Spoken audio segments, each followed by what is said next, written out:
Welcome to 1 Minute Travel and Hospitality News.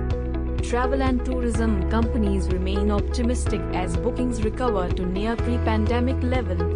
US travel rules: COVID test no longer needed for passengers arriving from abroad. Record 19.4 lakh pilgrims visit Char Dham in Uttarakhand in little over a month. Over 2,200 pilgrims from Bihar set to go on Hajj after 2-year hiatus.